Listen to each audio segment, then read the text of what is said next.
man, I question everything. I really do.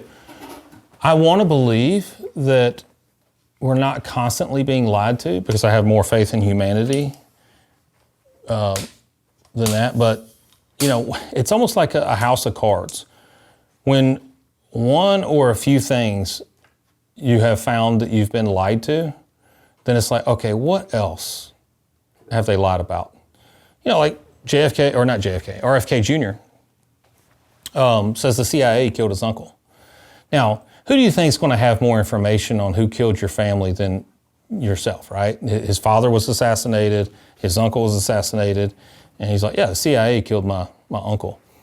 Why did we kill our own president? So I'm not saying that everything he says is true. And it's funny because me and my son went down this exercise because we were talking about you need to learn how to think critically and not to be told what to think, right? Because he was talking about his teacher, he does tutorial, and how he's like, yeah, he's just so pessimistic about everything. He's like, you know, Asher could be saying this, or I say this, like, yeah, you know, this car costs $5 million. And he's like, well, I don't know, I'd have to check that out. He's like, he's just so pessimistic. And I'm like, that's not being pessimistic. That's just not taking everything at face value. And so I made him watch a short clip of this professor in college. And I forget what the school was. I think it was Warren College or something like that. But he was a professor.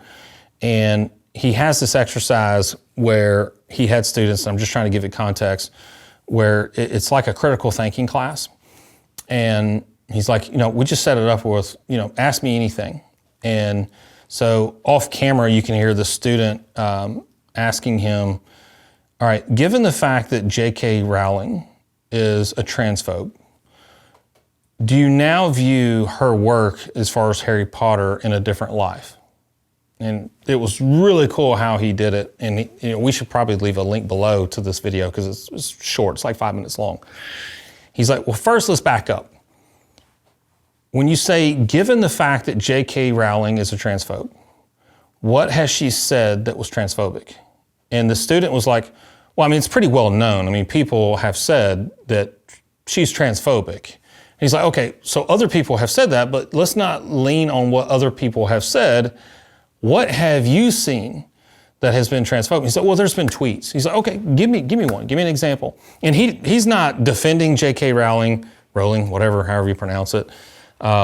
He's just wanting to explore that this guy said there's the fact that she is transphobic.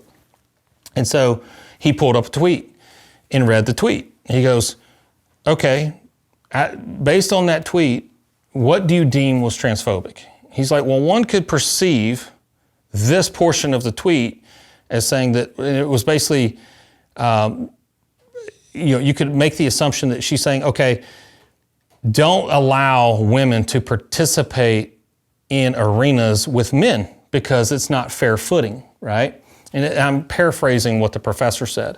He goes, would you view that the same way? He goes, yeah, I actually would. I think that's exactly what she meant. He goes, is that transphobic? He goes, no. He goes, okay. So now your whole argument and the way you phrased your question was, given the fact that J.K. Rowling is transphobic and you gave me evidence of a tweet, but now you're looking at that tweet through a different lens and you yourself don't consider that transphobic, do you see how you haven't exercised critical thinking, that you really leaned on other people's rumors and assumptions? And I don't even know if this is PC correct, but the Chinese phone call, we used to call it back then, like, you know, you line up in class and this person would whisper to this person something, and by the time you got to the end of the line, it was something totally different. Like this person said, you know, you need to use the restroom at the end of the period. But this person said, monkeys and elephants come from the same creature. Like, I'm just using random weird examples. Like, that's what we call a Chinese phone call. And that's essentially how society has become today, where just because this person said something, you don't always have to take everything at face value. It's like, research that. And it's like, me and my wife do this all the time. It drives her nuts because it's hard for me to believe anything in this day and age. You know, I was just watching a video of a tornado going through Spring Hill. And I looked at it and I was like, one, that doesn't look like Spring Hill.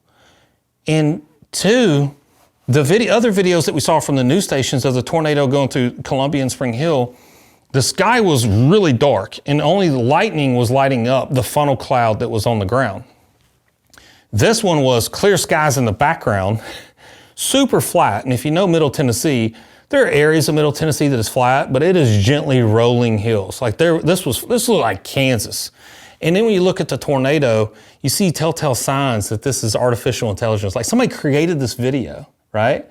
And so how many times could that be passed on? It's like, check out this F5 tornado that was in Spring Hill. There are reports that it's maybe an F2. F5 is like a 2-mile wide tornado. And it may have been an F5. I don't know. I'm not a geologist or geometry. No. What are the people that? Meteorologist. I don't even know if it's that. What is it? I know that's weather. Maybe it is.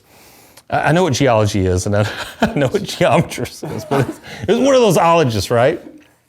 But I mean, how many people are just going to take that and run with it and then share it, right? And it just exacerbates this issue that now this thing becomes a fact because we've basically perpetuated a lie over and over and over again until it became reality. And that's what I was explaining to my son. It's like, it's okay to question things and learn how to come up with what you believe to be the truth based on your own fact finding. And you don't have to just believe everybody's word. Now I know that's a very skeptical and pessimistic way to look at the world, but unfortunately that's just the one we live in now where you got to question everything. I mean, what was it, just 3 years ago? Joe Rogan is a conspiracy theorist, and ivermectin, like people are going to walking like horses, and because he's taking this cocktail of ivermectin and mitochondrial, I don't know, some mitochondrial antibodies.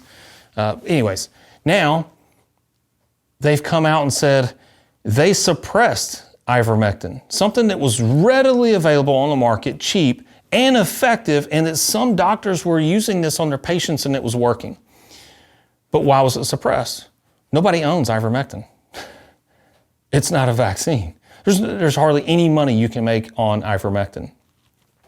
But yet he was torched as a conspiracy theorist and a right-wingist. And if you really listen to Joe Rogan, he isn't anything but right-wing, right? He may be gravitating more towards independence just because the left has gotten so crazy, and not that the right doesn't either. I mean, you got extremists on both sides of the spectrum, and I think we need to get to the point where we realize that it's just two wings of the same bird. They're all participating on the same team. But it's perpetuating this lie that now you just walk on the street and like, yeah, when it comes to COVID and ivermectin, no, dude, stop taking your medical advice from Joe Rogan.